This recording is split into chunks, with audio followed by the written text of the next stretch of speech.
Now to Dominion.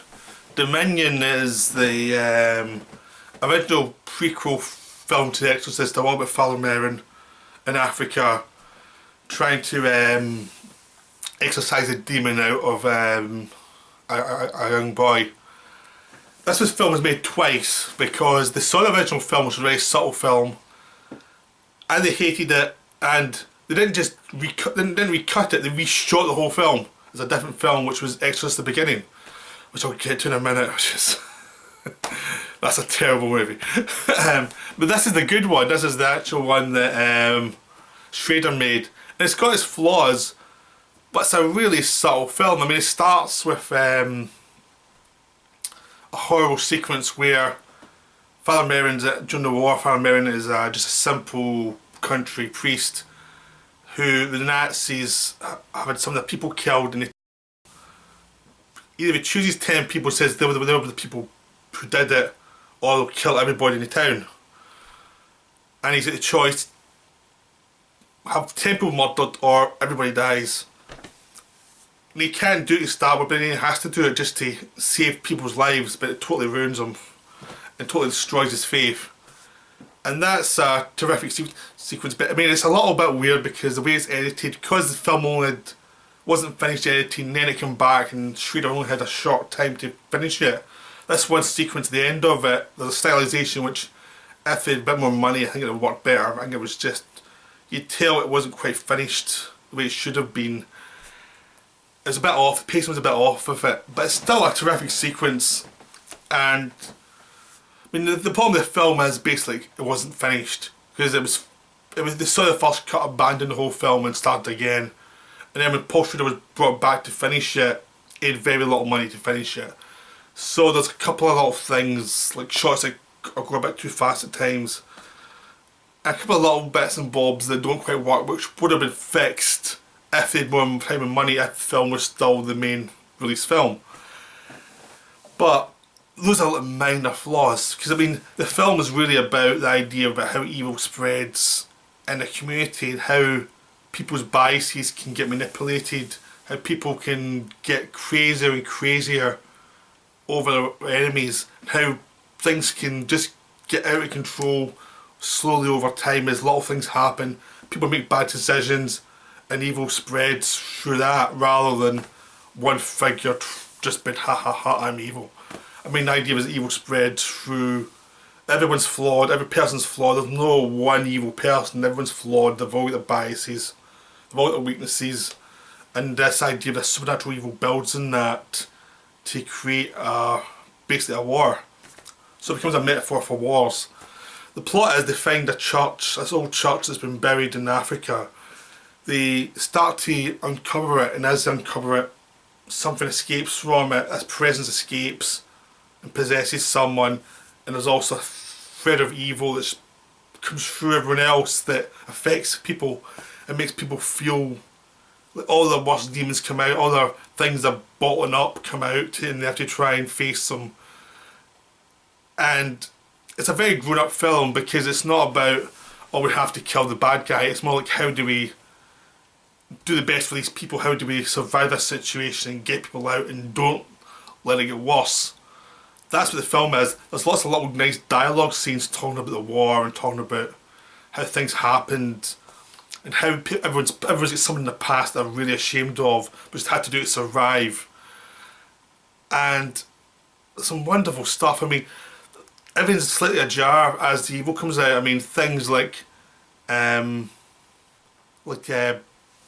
get eaten by cows, which is a really bizarre sounding sequence, but it actually works because it's so off.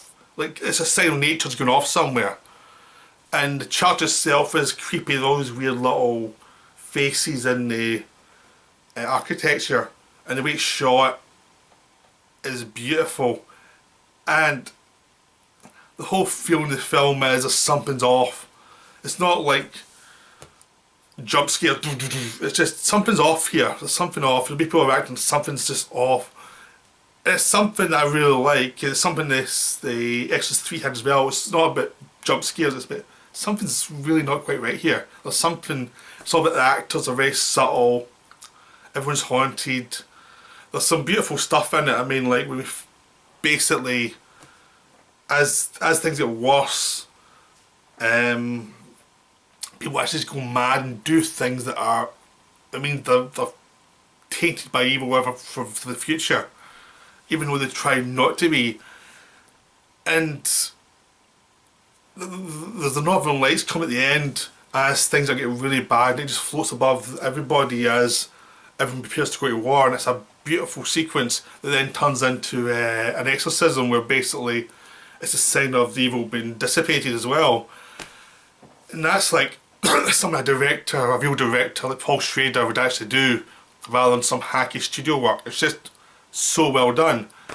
And there's lots of little nice little moments like that throughout the film, and dialogue scenes that get the point across but cut out before we get pretentious or anything. So the whole movie is really well done. I mean, the central plot is a boy seems to be getting better, and then basically it was this cripple who everyone thinks is cursed. They do a few operations on him to make him look, to sort a few of his deformities, and as that happens he seems to get better and better. It's almost like a miracle. Turns out he's possessed, like the devil's making him better, like the demon's making him look better and feel better. And the idea is he has become a better, he's become something beautiful. He's become like the angel before he fell becomes Satan. That's the idea, and he's the one that tempts everybody. And it's a really nice idea. I mean, it's not as direct as the first one, but it really works. It's a thing that just builds and builds, and it means when you go against them at the end to try and exorcise the demon, it's a different vibe to the first one. It's not going to play out the same, and the whole idea becomes evil is something where you let guilt go and you do whatever you want. It's not, and basically the idea is for goodness to survive you have to actually face up to your sins and acknowledge them and take them with you and use them to prepare yourself to be a good person. And the idea of evil is they don't believe in sin and just imagine something else happened so you can go do whatever you want. And that's actually a good metaphor for evil in the world.